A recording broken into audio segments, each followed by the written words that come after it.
Assalamualaikum warahmatullahi wabarakatuh.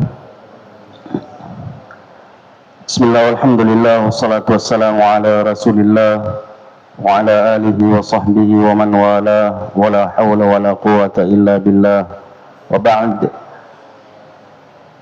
Alhamdulillah, kembali kita memuji dan bersyukur kehadirat Allah Subhanahu wa ta'ala atas limpahan karunia dan nikmatnya kepada kita semua, sehingga pada malam ini kembali kita dapat melanjutkan kajian kita yang pada pertemuan yang lalu kita sampai pada hukum-hukum yang berkaitan dengan buang hajat, baik itu buang air kecil maupun buang air besar. Kita sudah menjelaskan bahwa hukum yang terkait dengan buang hajat itu ada masuk pada semua ahkam at-taklifi, yaitu wajib, haram, makruh, sunnah, dan mubah. Pada pertemuan yang lalu kita sudah menyampaikan atau menjelaskan tentang yang wajib. Nah, selanjutnya yang kedua adalah haram. Yang pertama, haram menghadap kiblat atau membelakanginya ketika buang hajat di selain tempat khusus untuk buang hajat. Nah, maksudnya kalau di padang pasir atau di lapangan, ya. Adapun kalau di toilet atau di WC, nah ini berbeda pendapat ulama, tapi saya lebih menguatkan pendapat yang mengatakan bahwa sebaiknya menghindari, ya, menghadap kiblat, ya, meskipun ada pembatasnya, ya, meskipun ada pembatasnya. Karena dalam hadis itu disebutkan fala tastaqbilul qiblah, ya, wala tastadbiruha, ya, walakin syarriqu aw gharribu.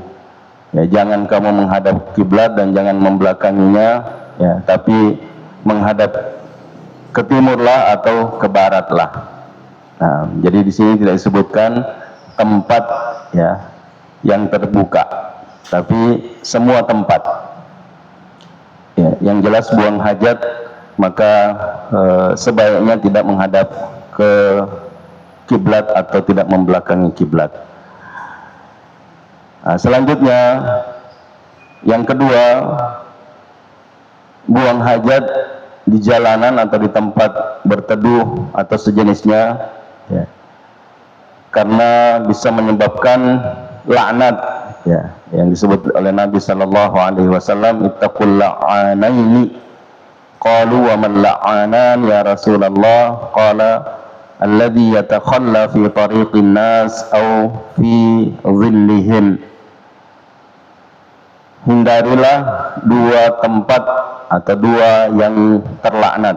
Ya, maksudnya di sini tempat bukan tempatnya yang terlaknat, tapi, ya, menyebabkan orang yang melakukan itu dilaknat, ya, oleh sesamanya manusia. Para sahabat bertanya, siapakah dua yang terlaknat itu wahai Rasulullah? Beliau menjawab, yaitu orang yang buang hajat di jalan manusia atau di jalan umum dan di tempat berteduhnya mereka. Jadi ini perbuatan yang haram yang kedua berkaitan dengan buang hajat.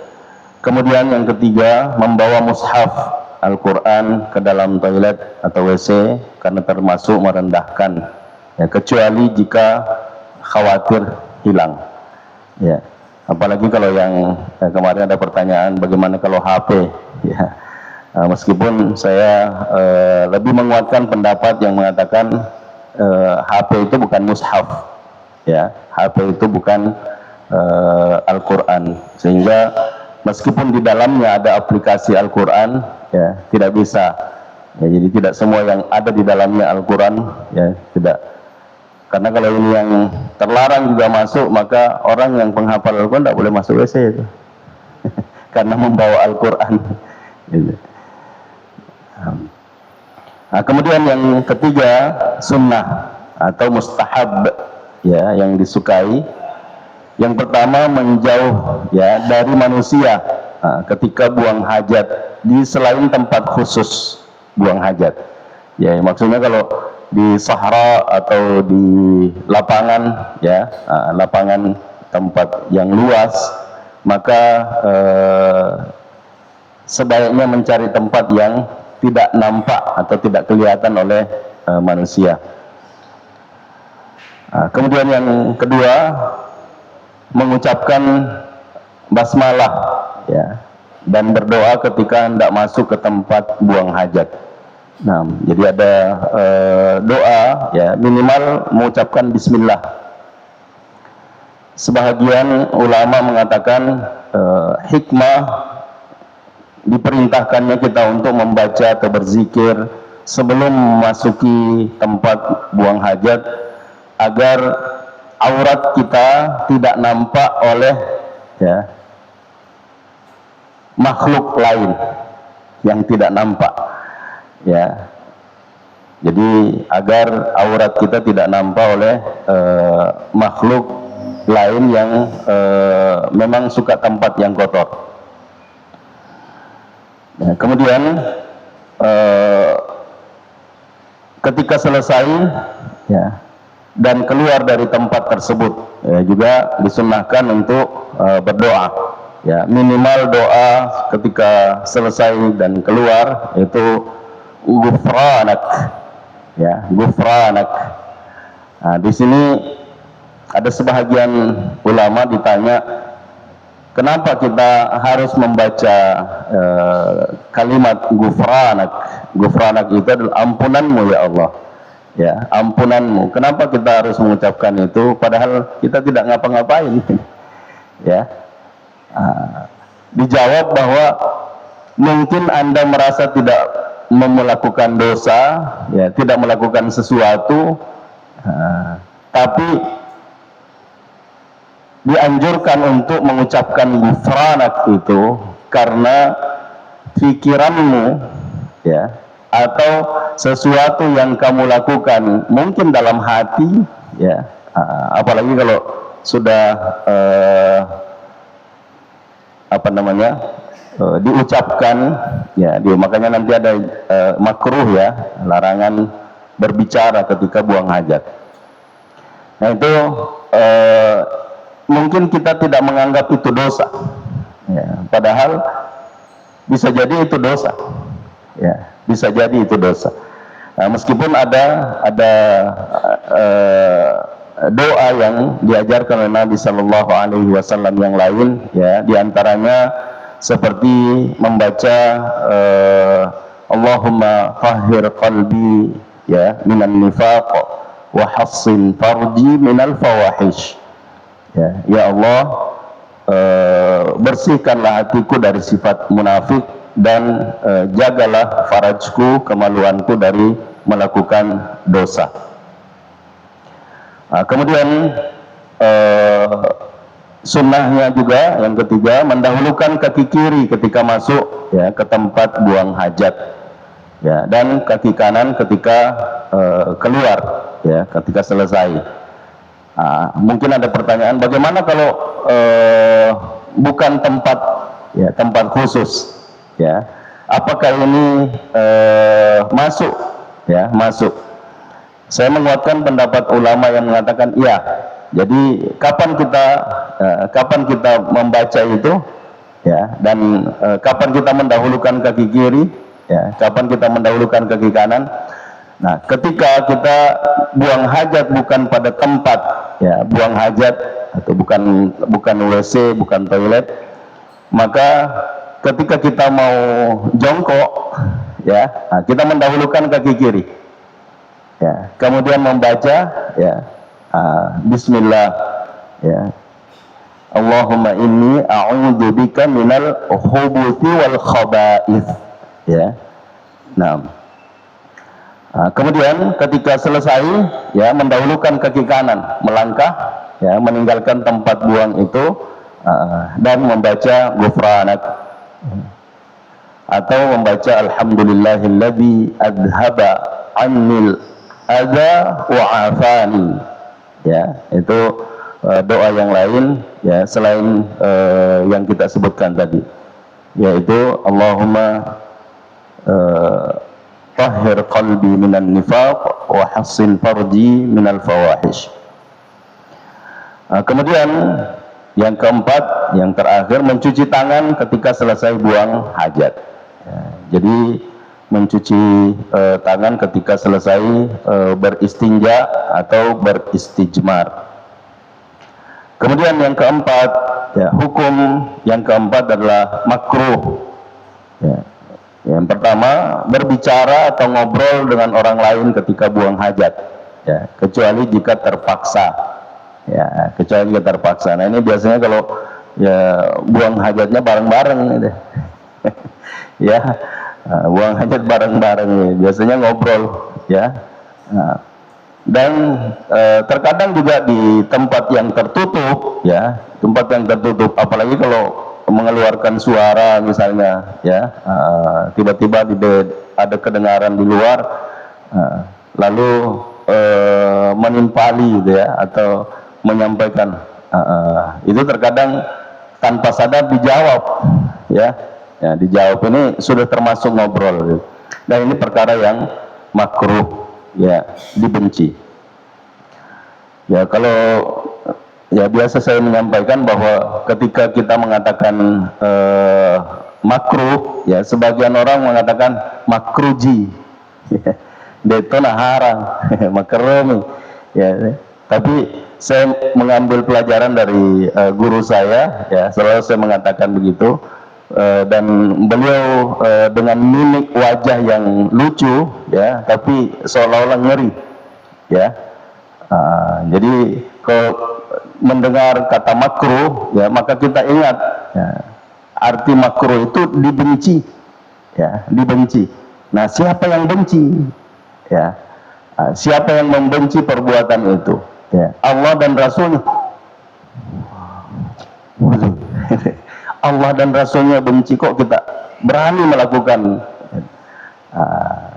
Jadi sementara orang beriman itu jangankan yang haram, ya, jangankan yang haram, ya, atau yang makruh. Ciri orang bertakwa adalah menghindari sesuatu yang mubah, ya, boleh, karena khawatir terjerumus kepada yang haram. Jadi dan banyak hal, ya, yang awalnya dipandang makruh, ya, makruh, sehingga makruh akhirnya sudah nyerempet haram masih mengatakan makruh. Jadi kalau kita waspada dari yang seperti ini, maka lebih awal kita menghindari. Kemudian yang kedua, memasukkan ke tempat buang hajat sesuatu yang bertuliskan lafaz atau nama Allah, ya, atau zikir. Kalau tadi memasukkan mushaf Al-Quran, ya. Nah, kalau di sini seperti contoh misalnya, ya, di uang real, ya, saya tidak tahu yang nilainya berapa. Yang biasa saya perhatikan itu di uang real yang 1 real kertas, ya, itu ada tulisan la ilaha illallah. Nah, biasanya kita kalau menganggap ini remeh, taruh di luar aja. Ya, tapi kembali, ya, seperti tadi, kalau khawatir hilang, ya, maka boleh dimasukkan, yang penting tidak dibaca. Nah, itu yang kedua. Kemudian yang ketiga, buang hajat di lubang, ya, atau galian, ini makruh, karena khawatir ada hewan atau sesuatu yang ada pada lubang atau galian itu yang bisa dibahayai atau membahayai. Ya. Jadi misalnya mau buang air kecil karena kebelet misalnya, ya, tiba-tiba ada lubang, ya, di situ nih. Ya, atau pengkemesu gitu. Ya, ada ular dari dalam misalnya, atau ada hewan yang bisa membahayai, atau dibahayai dengan kita membuang hajat pada tempat itu. Ini penyebab ya dimakruhkannya oleh ulama ya. Nah, selanjutnya memegang kemaluan dengan tangan kanan ketika buang hajat atau ketika bersuci ya, baik dengan beristinja ya, bersuci dengan air atau beristijmar. Nah, Nabi sallallahu alaihi wasallam ya, bersabda, la yumsikanna ahadukum dzakarahu biyaminihi wa huwa yabul ya, wa la yatamassah minal khala'i biyaminih. Nah, janganlah salah seorang di antara kamu memegang zakarnya atau kemaluannya dengan tangan kanannya ya ketika dia kencing ya, wala yatamassah minal khala' biyamini, dan jangan pula membersihkan diri dari ya ketika habis buang hajat ya, dengan tangan kanannya. Jadi ketika buang hajat dan ketika selesai ya tidak boleh menggunakan tangan kanan.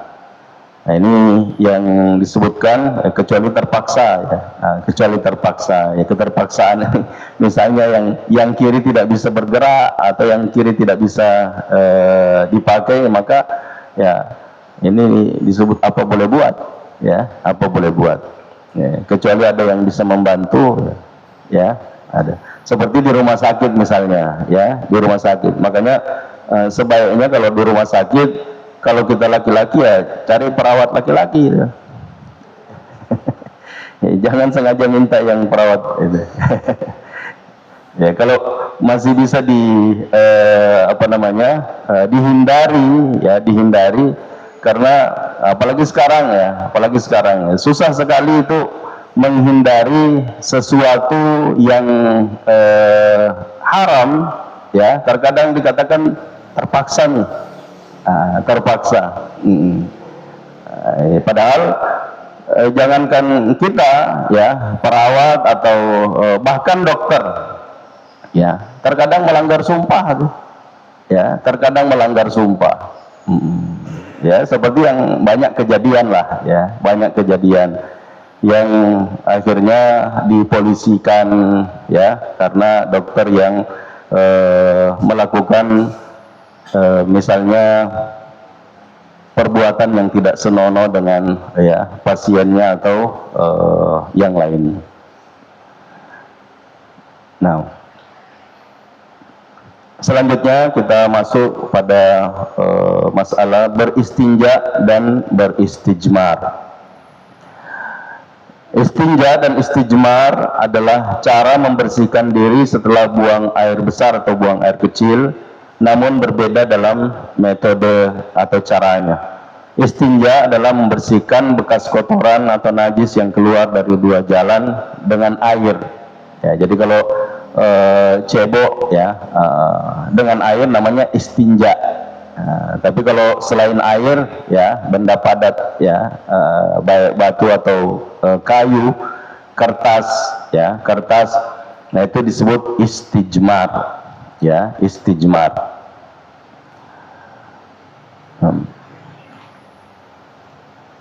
Selanjutnya, syarat-syarat bersuci dengan selain air ya, seperti batu atau benda padat lainnya ya, yang disebut dengan istijmar. Yang pertama, benda tersebut bersih atau suci ya. Jadi batunya bersih ya. Nah, makanya ada larangan ya menggunakan kotoran yang mengeras ya, kering, kotoran kering. Makanya periksa baik-baik ya, jangan sampai TAI mengeras dikira batu ya, dikira batu itu tidak membersihkan ya. Nah, jadi benda tersebut bersih atau suci. Yang kedua, benda tersebut boleh digunakan. Yang dimaksud boleh digunakan di sini, dia bukan benda yang terhormat ya, benda yang terhormat. Contoh makanan ya, makanan seperti misalnya kita tidak punya air, yang ada daun, tapi sayuran, gitu. Ya.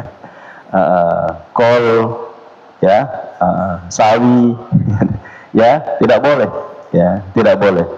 Jadi menggunakan benda yang boleh digunakan. Yang ketiga, benda tersebut dapat membersihkan tempat yang bernajis tersebut. Tidak boleh beristijmar dengan sesuatu yang tidak dapat menghilangkan atau membersihkan kotoran. Ya, contoh kaca, ya, kaca itu tidak, karena dia halus, ya, jadi kalau digosok tidak menghilangkan, ya, bahkan bisa lebih banyak, ya, ya, jadi tidak menghilangkan. Jadi benda yang kita gunakan adalah benda yang bisa menghilangkan. Begitu juga, ya, selain memang dilarang oleh Nabi Shallallahu Alaihi Wasallam menggunakan tulang, ya, tulang. Jadi kalau misalnya tidak ada batu, dapat tulang, ya, tidak boleh menggunakan tulang. Ya, ada larangan dari Nabi Shallallahu Alaihi Wasallam. Kenapa? Karena itu adalah makanan dari saudara kita dari bangsa lain, ya, bangsa jin yang dimaksudkan, dan itu bisa memudarati. Jadi kalau jangankan tempatnya, makanannya saja dinodai, ya bisa marah, ya. Apalagi kalau biasa kita biasa langsung, ya, kotomir orang, pesuki, ya, padahal itu tempatnya, ya, tempat tidurnya misalnya, marah, ya. Bisa diganggu, bisa diganggu.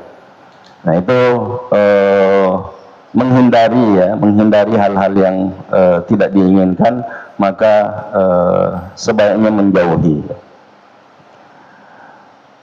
Ya, kemudian yang keempat, benda tersebut bukan tulang atau kotoran. Ini yang kita sebutkan tadi, ya. Qala Salman Al-Farisi, nahana Rasulullah sallallahu alaihi wasallam.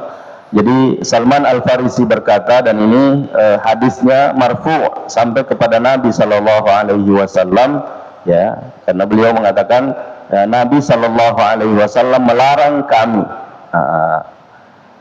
an nastaqbilal qiblata bighaitin aw baulin, ya, untuk menghadap kiblat, ya, pada saat buang air besar atau buang air kecil. Aw nastanjiya bil yamin, atau beristinja dengan tangan kanan. Aw ayastanjiya ahadana bi aqalla min thalathati ahjar, atau salah seorang kita beristijmar, ya, atau beristinja dengan selain air, ya, kurang dari 3 batu, ya, kurang dari 3 batu.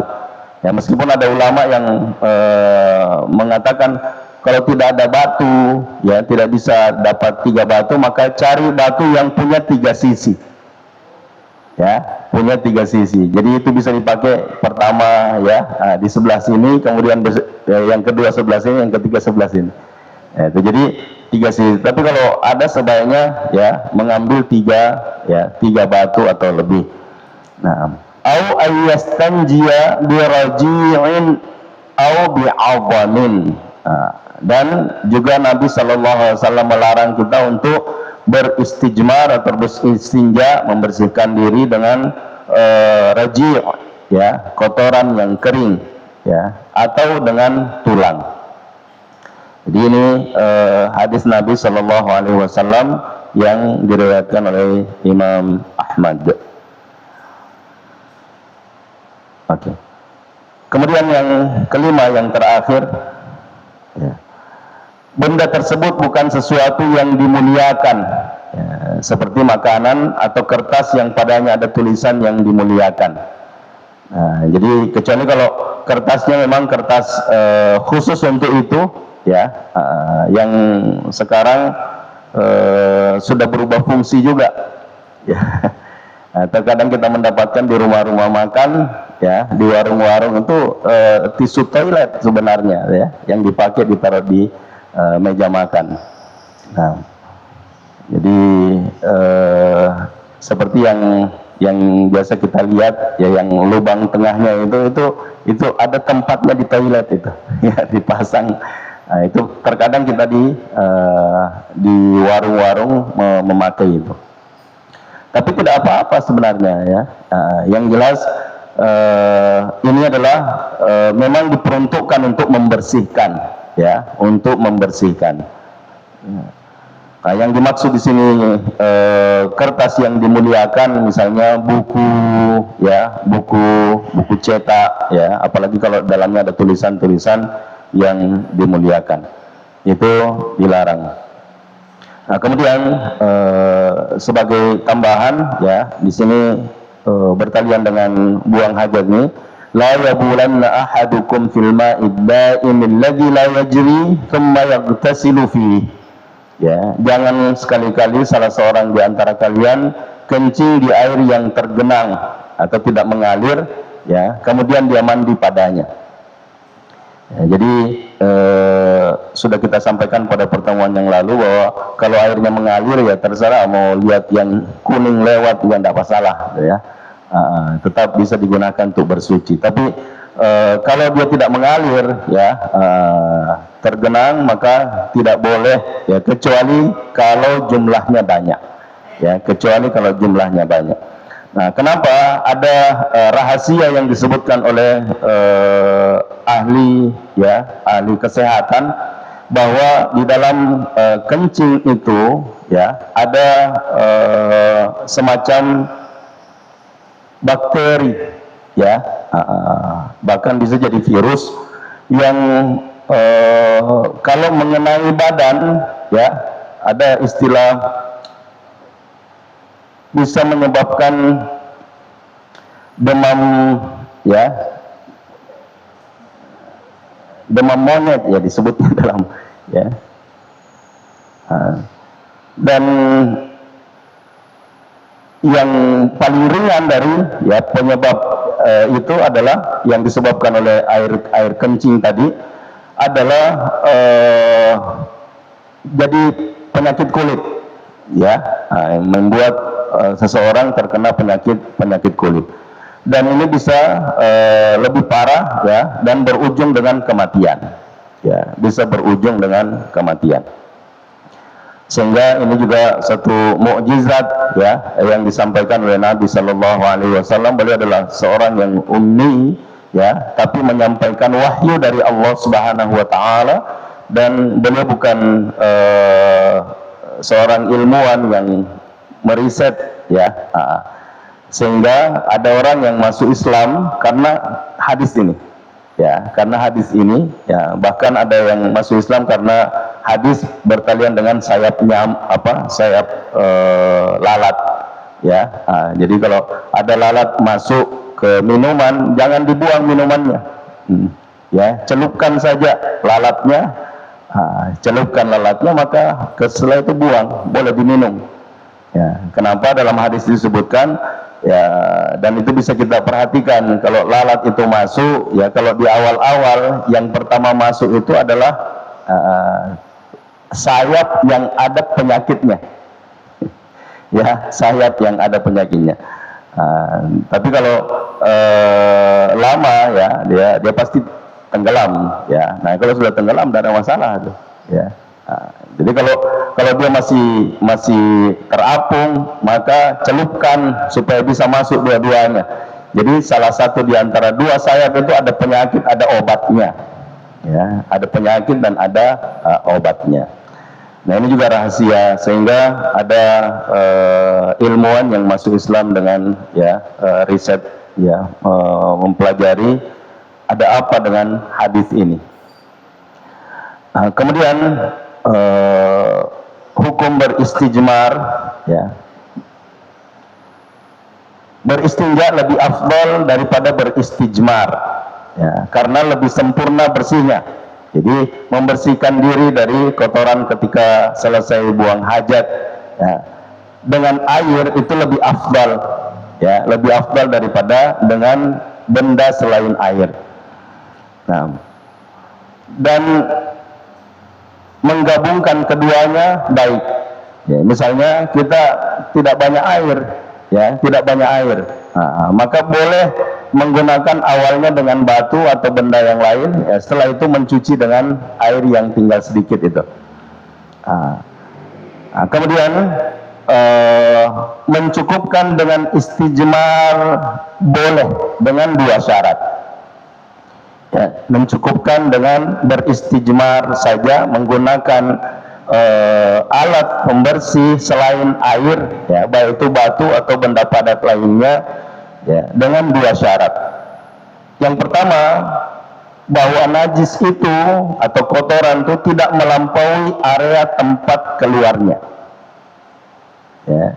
Jadi dia hanya ada pada tempat keluarnya atau baik yang di depan ataupun yang di belakang.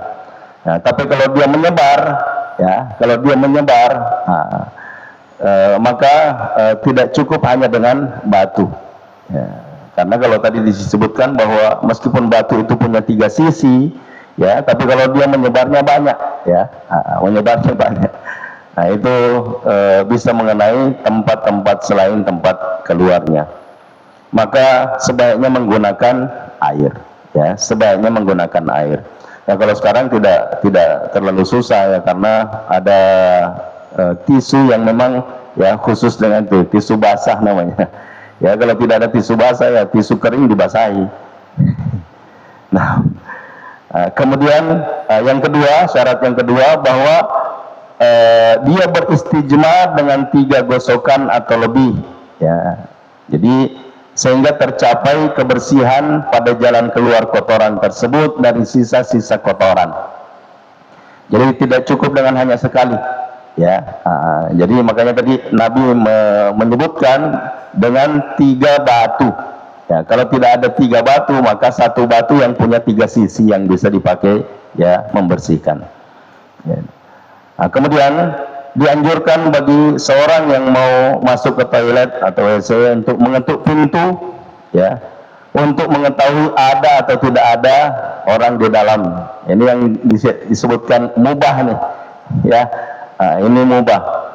Jadi, kenapa? Karena memang sering terjadi, ya, sering terjadi, apalagi kalau WC-nya tidak ada gerendel. Ya, ditahan pakai aja. Ya, peko katanya orang buang hajat sambil, ya, selonjor kaki itu. Atau dikasih ember, ya, dikasih ember di depannya. Ya, orang kalau di luar juga kebelet langsung dorong, ya, langsung dorong. Nah, apa yang kenapa, ya, dianjurkan seperti itu? Karena kita dilarang, ya, dilarang oleh Nabi Shallallahu Alaihi Wasallam melihat, ya, sesuatu yang ada pada orang lain, ya, yang dia bersifat sesuatu yang sensitif, ya, sensitif. Jadi ya, kecuali kalau orang yang tidak waras, ya, yang terkadang tidak malu memperlihatkan anunya di depan umum, ya, itu tidak ada masalah. Tapi kalau dia orang beriman, ya, dia tahu, ya, etika, maka dia pasti menutup, ya, dia pasti menutup, dan terkadang marah, ya, kalau tidak malu untuk dilihat oleh orang, ya. Tidak seperti di kita, ya, sebagian, ya, kalau melihat anunya orang, ya, sama nama manu, ya, kalau bisa dikasih beras, ya, bahkan ada yang lebih dari itu, ya, ini bercanda tapi candaannya memudarati, ya. Dan saya mendapatkan ini di, ya, mohon maaf, ya, di pesantren, dan bukan dilakukan oleh santri, ya, tapi orang yang seharusnya menjadi contoh, ya, contoh bagi anak-anaknya, ya, karena dia adalah warga kampus, tapi candaannya seperti itu. Ya, kalau melihat temannya lagi tidur, ya, nyenyak tidurnya, dia ambil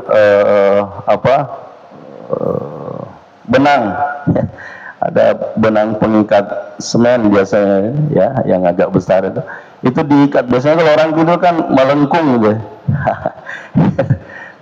Compa anun gitu. Nah posisinya kisi bawah jempolo. Wah, ini kalau bangun lurus. Nah ini ya candaan yang tidak boleh ditiru ya. Saya menyebutkan ini bukan untuk merendahkan, tapi menjadi kewaspadaan bahwa ada orang ya, bukan anak-anak yang melakukan yang seperti itu. Jadi kalau yang Nabi Shallallahu Alaihi Wasallam ya yang menyampaikan kepada kita dan disebutkan oleh ulama, dianjurkan agar kita terhindar dari melihat ya kemaluan atau farid orang lain, maka dianjurkan untuk kalau mau masuk WC ya diketuk ya untuk tahu apa ada atau tidak ada orang. Gitu. Ya, ini kalau kita sudah ketuk misalnya tidak ada jawaban, kalau kita masuk ternyata ada orang, ya itu salah dia. Ya, kenapa tidak ngomong? Ya, nah inilah yang disebutkan terpaksa ngomong. Ya, jangan bilang kan dilarang ngomong. Ya, dilarang berbicara, itu salah ya. Oke, karena waktu sudah lewat ya, insya Allah pada pertemuan yang akan datang kita melanjutkan pada masalah bersuci ya, yaitu dengan berwudu ya, berwudu biiznillah. Oke. Kita cukupkan dulu atau ada pertanyaan dengan apa yang sudah kita jelaskan tadi, yang kalau ada dan tidak cukup waktu untuk dijelaskan ini bisa nanti dengan tertulis ya, tertulis atau sebelum kita mulai boleh acungkan tangan untuk bertanya berkalian dengan apa yang sudah kita jelaskan kalau ada yang belum jelas. Tapi insya Allah ya, karena ini adalah pelajaran dasar-dasar ya, insya Allah sudah kita pahami semua. Ya, hanya mungkin untuk menjelaskan lebih jauh tentang dalilnya supaya kita tidak hanya mengatakan tidak boleh begini, tidak boleh begitu ya. Kita melarang anak yang orang tua kita dulu ya sebenarnya tahu dalil gitu, tahu dalil, tapi banyak orang lebih senang ya, lebih gampang ya ditakuti ya dengan perkara-perkara yang takhayul, khurafat dan sebagainya dibanding dengan dalil. Ya, makanya ada istilah pemali itu. Ya, aja mau pekwe, mati Tuhan umum. Ya, orang lebih takut tuh daripada bilang ada ayat masuk neraka kamu. Ya, itu. Jadi itu barangkali yang lebih mendasar ya, bahwa apa yang kita bahas ini mungkin yang hanya kita butuhkan adalah dalil-dalil yang berkalian dengan itu. Boleh, iya. Oke, kita cukupkan dulu dan kita akhiri dengan doa kafaratul majlis. Subhanakallahumma bihamdik, asyhadu an la ilaha illa anta, astaghfiruka wa atubu ilaik. Hadanallahu wa iyyakum ajma'in wal 'afwu minkum. Wassalamualaikum warahmatullahi wabarakatuh.